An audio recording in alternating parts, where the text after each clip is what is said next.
안녕하세요. 드림성모안과 구태영 원장이고요. 시력교정 수술을 전문으로 하고 있습니다. 오늘은 시력교정 수술 후에 시력 저하가 생기는 경우에 어떤 원인이 있고 또 어떠한 조치가 필요한지에 대해서 소개하는 시간을 갖도록 하겠습니다.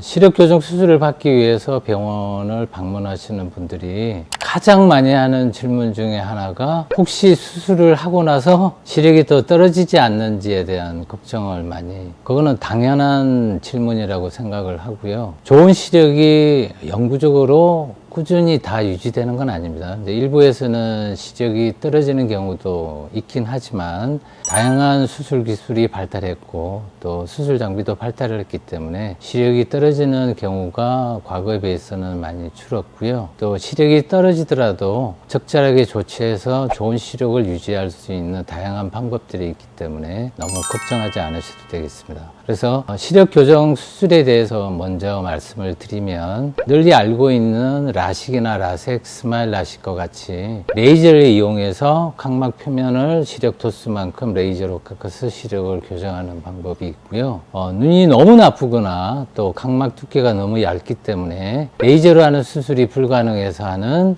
눈에 맞는 렌즈를 눈 속에다 삽입하는 안내 렌즈 삽입술을 하는 경우도 한 10% 정도 되겠습니다. 그 원인을 우리가 조사해 보면 아주 다양한 원인으로 생기는 경우가 많습니다. 가장 많은 원인은 수술의 원리 자체가 레이저를 이용해서 각막의 굴절력만큼 레이저로 각막을 깎아내게 되는데, 예를 들어서 520 마이크론 정도 되는 각막 두께를 가진 분이 70 마이크론 정도 되는 각막 절삭량이 필요했다면 대개 450 정도의 각막이 있어야 되지만, 시력이 떨어진 분들을 각막 두께를 체크해 보면 470이나 480 같이 각막이 다소 두꺼워진 양상을 관찰해 볼 수가 있습니다. 그래서 조직학적으로도 이런 경우에는 새로운 각막 조직이 재생되었다고 우리가 보는 거고요. 두 번째는 각막 두께의 변화 없이 각막 표면의 변화로서 시력이 떨어지기도 합니다. 수술의 원리가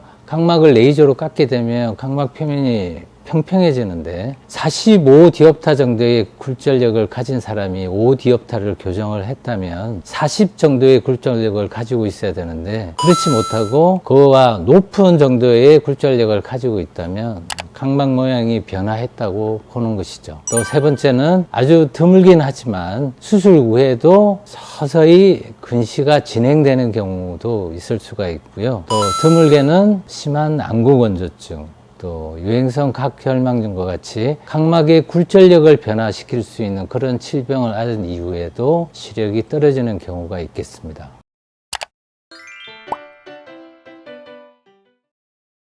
한마디로 말씀드리면 충분히 재수술로 교정은 가능합니다. 하지만 수술을 하기 이전에 시력이 저하된 원인이 뭔지에 대한 정확한 원인 파악이 우선 되어야 합니다. 금방 말씀드렸듯이 단순한 건시퇴행이면 충분한 각막 두께와 건강한 눈이라면 재교정 수술로 수술이 가능하겠지만, 다른 원인이라면 그 원인에 맞춰서 이제 치료를 해야 됩니다.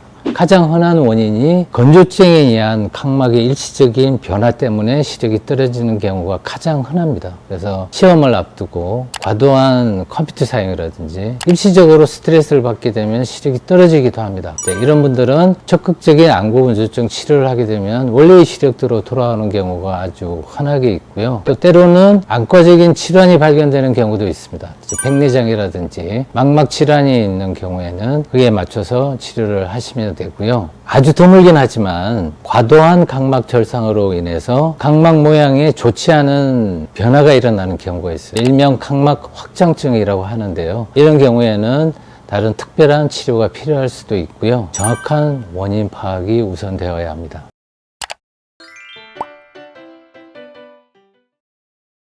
시력 교정 수술 후에 시력이 떨어진 원인을 정확하게 파악을 해야 된다는 게 우선적으로 제일 중요한데요. 다른 원인 없이 단순히 근시나 난시와 같이 굴절력이 떨어졌다면 충분한 각막 두께가 확보되어 있고 눈이 건강하다고 판단이 들면 레이저를 이용한 시력 교정 수술로 재교정이 가능합니다. 현재로서는 각막 모양의 가장 안정성이 높은 레이저를 이용한 시력 교정 수술인 라섹 수술을 일반적으로 시행하고 있고요. 간혹 빠른 시력 회복을 위해서 라식 수술을 원하는 경우도 있습니다. 이제 라식 수술도 할 수는 있지만 각막 절편을 제작해서 다시 레이저를 하고 각막 모양이 안정되는데 그 수술을 받은 이후에도 다시 시력 저하가 생길 가능성이 다소 높기 때문에 가능한 라섹 수술로 권유해 드리고요. 아직 기술적인 문제로 스마일 수술로 재교정하는 것은 아직 불가능합니다. 그리고요, 만약에 시력이 떨어진 당사자가 노안을 가지고 있는 사람이라면 노안을 고려한 수술도 고려해 볼 수가 있고요. 또 각막 두께가 심하게 얇다든지 이런 경우에 있어서는 충분한 안과적인 검사를 통해서 안내 렌즈 삽입술도 조심스럽게 고려해 볼 수가 있고요. 사실 환자분에 따라서는 수술 자체의 두려움이나 거부감을 가지고 있는 분들도 있습니다. 이제 그런 경우에는 비수술적인 시력 교정 방법인 드림 렌즈가 좋은 결과를 가져올 수도 있습니다. 다양한 옵션을 가지고 있기 때문에 걱정 마시고 이에 대한 판단은 충분한 안과 전문의와 상의해 보면 될 듯합니다.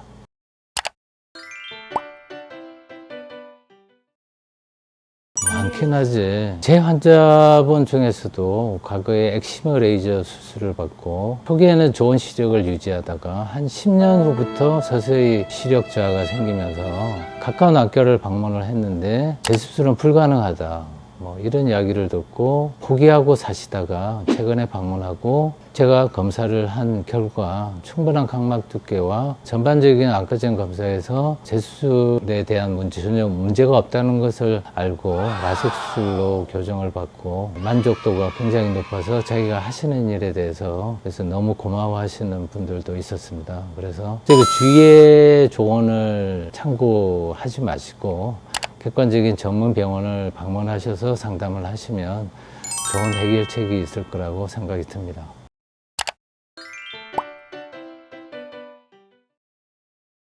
수술 후에 시력이 떨어지는 원인은 개인적인 차이도 있고 또 수술 방법에 따른 차이도 다양하기 때문에 주의 여부에 따라서 100% 시력 저하를 예방할 수 있는 건 아니지만 대개 병원에서 일러드리는 주의사항을 잘 지켜주시면 좋은 시력을 유지할 가능성이 높죠. 특히 레이저를 이용한 시력 교정 수술인 경우에는 시력이 안정되는 시간이 3 내지 6개월 정도의 안정 시간이 필요합니다. 사실은 이 기간 동안 병원에서 안내해 드리는 약물의 사용, 특히 스테로이드 안약은 눈을 안정시켜주고 또 시력이 떨어지는 걸 예방하는 목적으로 단기간 사용하기 때문에 이 안약 사용은 철저히 해주시는 게 좋고요. 또 라섹 수술 후에 생기는 각막 혼탁인 경우에는 자외선 노출이 원인이 될 수가 있기 때문에 조금이라도 각막 혼탁에 조짐이 보인다면 스키장이라든지 혹은 해변가에서는 철저히 자외선 차단을 해 주시고요. 경구용 비타민C의 섭취가 각막 혼탁을 예방하는 데 중요한 또 역할을 하는 것으로 알려져 있습니다. 그리고 수술하고 회복기에는 과도한 근거리 작업이라든지 전자기기 사용은 피로감을 누적되어서 시력이 떨어질 수 있는 원인으로 작용할 수도 있습니다. 그래서 초기에는 10분간 근거리 작업 후에 잠시라도 먼 곳을 주시를 한다든지 다소 쉬게 한다든지 이런 관리가 필요하다고 볼 수가 있겠습니다.